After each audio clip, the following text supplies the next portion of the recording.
심각한 덕꿀입니다. 덕꿀이에요. 사실 필수가 아니라 옵션일 뿐이고 옵션은 안 해도 된다. 오늘은 하이퍼 칼빈주의를 한번 논해 보겠습니다. 하이퍼 칼빈주의. 이 하이퍼 칼빈주의는 하나님의 주권을 강조하고 하나님의 주권을 강조하면서 너무나 지나치게 강조하면서 인간의 책임에는 어떠한 것도 강조할 수가 없는 상태가 돼버리는 것을 하이퍼 칼빈주의라고 그러거든요. 그래서 하이퍼 칼빈주의를 칼빈주의인데 지나치다. 정통 칼빈주의가 아니라 그 정통 칼빈주의보다 훨씬 지나치다. 그런 뜻이거든요. 칼빈주의가 나쁘다는 것이 아니라 하이퍼 칼빈이 나쁜 것입니다. 그래서 하이퍼 칼빈주의는 다른 말로 조금 학술적인 용어로는 율법 폐기론자 또는 반율법주의자라고 얘기합니다. 저는 조금 더 말하면은 운명론이라고 얘기합니다. 운명론. 이방적 종교의 관점은 운명론이고 기독교적 관점은 신학적 관점에는 하이퍼 칼빈주의, 율법 폐기론자, 반율법주의자 이렇게 말할 수가 있거든요. 이게 또 엄청나게 해악이 큽니다. 엄청나게 커요. 그러면 어떤 것인지 정통 칼빈주의와 하이퍼 칼빈주의를 제가 구분해서 좀 설명을 해드릴게요. 하이퍼 칼빈주의나 정통 칼빈주의나 둘 다 공히 하나님의 주권을 강조합니다. 주권 강조. 하나님의 주권 강조는 당연히 예정과 선택서를 지지합니다. 자, 예정과 선택서를 지지하고 하나님의 주권과 예정 선택하는 하나님의 영광을 강조하는 것이 영광 강조. 이게 정통 칼빈 하나님의 주권 강조, 예정과 선택 교리, 하나님의 영광 강조. 이건 너무나 좋은 칼빈주의적 관점입니다. 그런데 여기서 한 끗 차이로 이제 하이퍼가 되고 한 끗 차이로 정통 칼빈이 되는데 이제 이겁니다. 창세전에 우리 선택하신 거예요. 창세전에 선택 예정하셨고 선택하셨다. 그리고 이제 이 선택의 결과로서 이제 우리가 구원받는 거잖아요. 그런데 여기서 이제 하이퍼 칼빈주의자들은 이 선택의 교리에 무엇까지 집어넣냐 그러면요. 아들됨까지 넣어요. 아들됨. 우리가 창세전에 하나님의 아들로 선택됐다. 하나님의 백성으로 선택됐다. 하나님의 자녀로 선택됐다. 이렇게 이제 선택의 범위 안에 아들됨을 집어넣습니다. 아들됨을. 그러면 이제 어떻게 되냐 그러면요. 이 사람이 창세전에 선택되어서 창세전 선택은 정통 칼빈주의도 선택이라고 해요. 왜 이게 중요하냐면은 칼빈주의자들도 이걸 잘 모르고 또 칼빈주의를 공격하는 사람도 하이퍼 칼빈주의를 공격하면서 그게 칼빈주의자처럼 쉽게 말하면 지푸라기를 세워놓고 그것을 타격하는 그런 형태가 되는 거예요. 그렇지 않고 칼빈주의 그러지 않아요. 그런데 하이퍼 칼빈주의를 그들도 칼빈주의로 생각하고 있고 또 칼빈주의 교회를 다니는 사람들도 하이퍼 칼빈주의를 자기가 칼빈주의로 생각하는 경우가 많거든요. 그러면 이 선택은 칼빈주의나 하이퍼 칼빈주의가 똑같이 지지를 하는데 여기서 아들됨이 들어가냐가 중요해요. 아들됨. 하나님의 아들로서 선택이 됐다라고 생각하거든요. 그러다가 이제 이게 창세전이니까 쭉 역사가 흘렀겠죠. 역사가 쭉 흐릅니다. 역사가 흐르다가 이제 21세기 어느 날 내가 은혜를 받고 눈물을 흘리고 교회를 다니긴 했죠. 교회를 다녔는데 어떤 수련회를 가가지고 큰 은혜를 받은 거예요. 은혜를 받고 내가 울었어요. 그리고 내 삶을 회한을 하게 된 거죠. 그럼 이 사람은 그럼 어떻게 되냐 그러면 내가 창세 전부터 하나님의 아들이었구나 이렇게 생각하는 거예요. 내가 창세 전부터 하나님의 아들이었구나. 하나님의 아들. 그러면은요 이게 뭐가 문제냐 그러면요 선택이 됐잖아요. 선택이 돼서 아들이잖아요. 아들로 선택됐어요. 그러다가 역사가 지났고 어느 날 내가 21세기 어느 날 내가 깨달은 거예요. 내가 아들이었구나. 라고 깨달아요. 아들이었구나. 내가 근데 그러면은 이게 이제 이들이 말한 구원이거든요. 그러니까 이들의 구원은 정확하게 말하면요. 깨달음이에요. 깨달음. 내가 아들이었구나라고 깨닫는 거죠. 신기하지 않아요? 성경에 이 깨달음의 구원이 있나요? 근데 이 사람들은 깨달음이에요. 그러면 이때는 이 기간 동안에 어느 날 내가 21세기에 하나님의 은혜를 받고 중생하는 경험을 했잖아요. 아, 내가 하나님의 아들이구나라고 할 때 이 깨달음의 여기서부터 여기까지는 내가 하나님의 아들이긴 했어요. 아들이긴 했어요. 그런데 내가 아들인지 몰랐어요. 아들인지 몰랐어요. 그렇기 때문에 이 사람은 단 한 번도 지옥 백성인 적이 없는 거예요. 한 번도 지옥 백성이 된 적이 없고 하나님의 아들로 있다가 내가 몰랐을 뿐이지, 그게 10대든지 20대든지 30대든지 어느 한 일정한 기간에 내가 큰 은혜를 받고 보니 하나님의 아들이었구나라고 깨달은 것이 하이퍼칼빈주의입니다. 그럼 하이퍼칼빈주의자는 창세전부터 지금까지 저주받은 백성이 한 번도 아닌 거예요.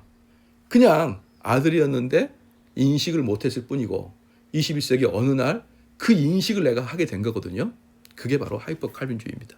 그러면 다시 한번 제가 구원의 서정을 말씀을 드리겠는데요. 소명, 중생, 회개, 믿음, 칭의, 양자, 성화, 견인, 영화인데 이 사람이 내가 아들이었구나 깨달은 거잖아요. 그럼 구원에 있어서 이런 것들 아무 필요가 없습니다. 아무 필요가 없어요. 중생했느냐, 회개했느냐, 믿음으로 의롭게 됐느냐, 칭의가 됐느냐, 아무 필요 없습니다. 그냥 내가 원래 교인이었고 원래 교회 어머니 따라 교회를 다녔다가 내가 어느 날 수련회 가서 깊이 깨달으면 내가 주님의 아들이었구나, 고맙습니다, 기쁩니다, 이렇게 하는 것이지 이것을 아무도 관심 없습니다. 그래서요, 이 하이퍼 칼빈주의 다닌 사람은 구원의 서정 이런 거 안 배워요. 의미가 없어요. 이런 의미가 없다고요. 그럼 뭐 중생이 뭐냐, 뭐 회개와 믿음이 먼저, 회개가 먼저냐, 믿음, 이것도 이제 어느 게 먼저냐, 그것도 논쟁이 있지만 그 다음에 뭐 기회가 있으면 하는 것이고, 칭의가 뭐고, 뭐 양자가 뭐고, 이런 거 아무 관심도 없습니다. 그냥 깨달은 바예요. 그냥 눈물로 흘렸어요. 그냥 감동이 왔어요. 내가 알고 보니까 주의 아들이에요. 주님의 아들이에요. 여러분, 이것은요, 회개가 뭡니까? 내가 돌이키는 것이거든요. 회개가 뭐예요? 돌이키는 것이잖아요. 믿음은 뭐니까 주님 붙잡는 거예요. 이거 아무 필요 없습니다. 우리는 창세 전부터 아들로 택함을 받아서 지금 깨닫고 드러난 게 아니에요. 자, 제가 갈라디아서 4장 5절 말씀 읽어드릴게요. 율법 아래 있는 자들을 속량하시고, 율법 아래에 있는 자를 속량하시고, 갈라디아 4장 5절 말씀이에요. 우리로 아들의 명분을 얻게 하려 하심이로. 우리로 아들의 명분을 얻게 하려고 우리 주님이 율법 아래에 있는 자들을 속량하려고 내려오신 거예요. 뭐예요? 아들의 명분을 얻게 하려고.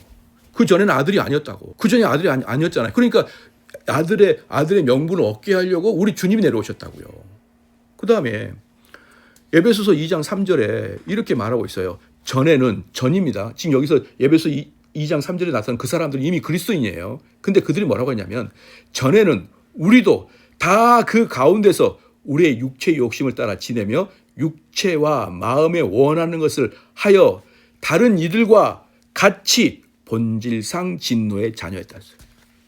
정통 기독교는 뭡니까? 정통 기독교는 뭐냐면요, 우리가 회심하기 이전에 진노의 자식이고, 하이퍼 칼빈주의는 우리가 회심이라고 합시다. 근데 그건 사실은 깨달음이에요. 이 깨달음 전에 나는 사실은 하나님의 자녀인 거였지만 인식을 못할 뿐이에요. 이 차이는 하늘과 땅 차이입니다. 하늘과 땅 차이에. 그러면은 이렇게 정통 기독교, 정통 칼빈주의적 관점에는 선택되었죠. 그러면 우리는 이 사람이 이렇게 신앙을 갖기 위해서, 믿음을 갖기 위해서, 성을 갖기 위해서 엄청나게 회개와 믿음을 촉구해서 그 사람들에게 하나님 말씀으로 중생하고 회개하고 믿고 이런 과정을 강력하게 사역에 쓴다 그러면 하이퍼 칼빈주의는 그들이 어때요? 감동으로 눈물을 흘리고 내가 아들인 걸 깨닫게 하고, 나 같은 이 불의한 자가 하나님의 아들이었다는 걸 이제야 깨닫구나라는 깨달음의 종교예요. 깨달음 종교. 불교는 뭐가 다릅니까? 여러분, 이렇게 된다 그러면요, 여기에서는 뭡니까?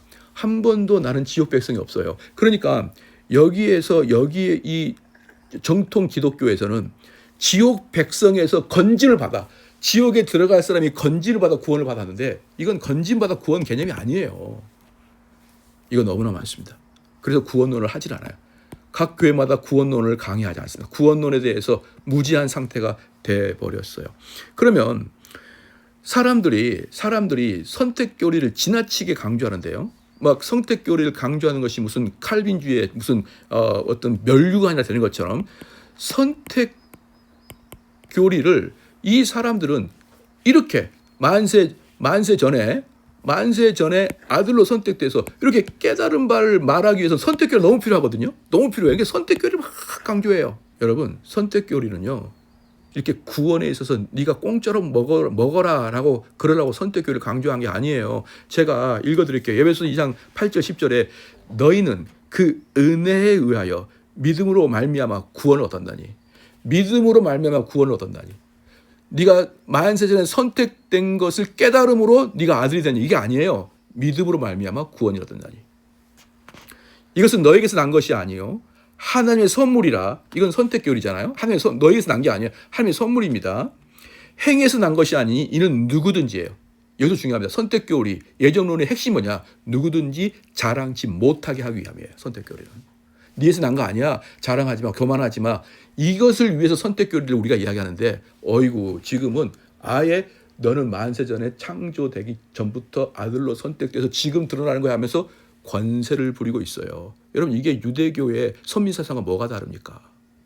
유대교의 선민사상과 뭐가 다릅니까? 예? 내가 선택되니까 아들로 선택되었으니까 내가 이 세상에 죄를 짓든 말든 아들이고 내가 이 세상에 똥밭에 굴르든 말든 아들이고 그러면 도대체 이가 뭡니까? 믿음으로 말미암는 의로움이잖아요. 로마서 이신칭의가 핵심이지 않습니까? 핵심 중에 하나이지 않습니까? 그런데 이신칭이 필요 없어요. 뭐만 되면 됩니까? 만세 전부터 아들인데 무슨 이신칭의가 필요합니까? 그래서 그 결과 내가 선택 교리로 내가 구원을 받은 그 결과 뭡니까? 누구든지 자랑하지 못하게 함이라. 우리는 그의 만드신 바라. 예수 그리스도 안에서 선한 일을 위하여 지으시를 받았다. 여러분이 선택 교리, 예정 교리, 구원 교리 다 좋아요. 그 목적이 뭡니까? 선한 일이에요. 왜요? 구원의 선한 일은 필수 중에 하나니까. 그리고 선한 일의 반복이 견인이니까. 근데 이 전까지는 구원의 핵심을 두고 이것은 구원의 열매로 둬버리거든요. 자, 이것은 없는 거예요. 많은 교회가 죄를 짓고 많은 성도들이 죄를 지어도 너 구원 받았어 말을 못해요. 왜? 창세 전에 아들로 선택됐다고 하니까. 이 일은 하나님의 전에 예비하시사 우리로 그 가운데서 행하게 하려 하십니다. 하나님께서 이전에 예비했거든요. 그 예비하신 이유가 뭐예요? 우리로 그 가운데서 행하게 하려고. 그런데 여러분 하이퍼 칼빈주의는 뭐다? 반율법주의자 또는 율법 폐기론자, 율폐라고 하죠. 이해하겠죠? 그 다음에 제가 강하게 이야기하는 것은 운명론. 왜? 우린 이제 만세 전부터 아들로 되기로 운명되어 있었거든요. 그러면 전도 안 하죠. 전도를 뭐하러 합니까? 그 사람이 아들이 아니면 어차피 백날 전도해봐도 안 되는데 그 사람이 아들이면 언젠가는 막 울고 주 앞에 돌아올 텐데 전도를 뭐하러 합니까? 전도 떨어집니다. 회개 열정 떨어져요. 열정 떨어집니다. 선교 떨어집니다. 그리고 기독교는 문 닫습니다. 이게 하이퍼 칼빈주의가 위험하지 않다고요? 하이퍼 칼빈주의가 하나님의 주권만 강조한다고요? 그러지 않아요. 하이퍼 칼빈주의는 우리 인간의 책임을 완전히 손발을 묶어버리고 하면 아마 우리가 선한 행위든지 성화든지 주변 사람을 돌보든 거든지 전도하러 밖으로 나가는 것, 이 모든 것들이 사실 이들에게 필수적인 게 아니에요. 제가 언젠가 한번 이스라엘 가가지고 깜짝 놀란 게 이스라엘뿐만 아니라 미국 가면 이스라엘 사람이 많이 사는 곳이 있잖아요. 유대인들이. 그들 절대 전도 안 합니다. 왜냐하면 그들의 선택은 아브라함의 혈통을 통해서만 선택된 민족이기 때문에 전도할 이유가 없는 거예요. 그런데 그 유대인들과 큰 차이가 없는 게 하이퍼 칼빈주의입니다. 그들은 만세 전에 아들로 선택된 자만이 지금 21세기에 자기가 깨달은 바를 이야기하기 때문에 그들의 경건한 삶, 회개의 삶, 전도의 삶, 양보의 삶 이런 거 사실 필수가 아니라 옵션일 뿐이고 옵션은 안 해도 된다라는 것이죠. 그래서 많은 사람들이 그럽니다. 한국 교회가 사회에서 지탄을 받고 있다. 그 정직도가 떨어져 있다. 불교, 카톨릭 그 다음에 3대 종교 중 기독교가 제일 신뢰도가 떨어지다. 이렇게 말이 계속 나온 곳의 핵심 중에 하나가 하이브리드 율법 대개입니다. 여러분 이거 심각한 독불입니다. 독불이에요. 이걸 제거하지 않으면 한국교회 글쎄요 소망이 있을까 싶기도 합니다. 여러분 감사합니다.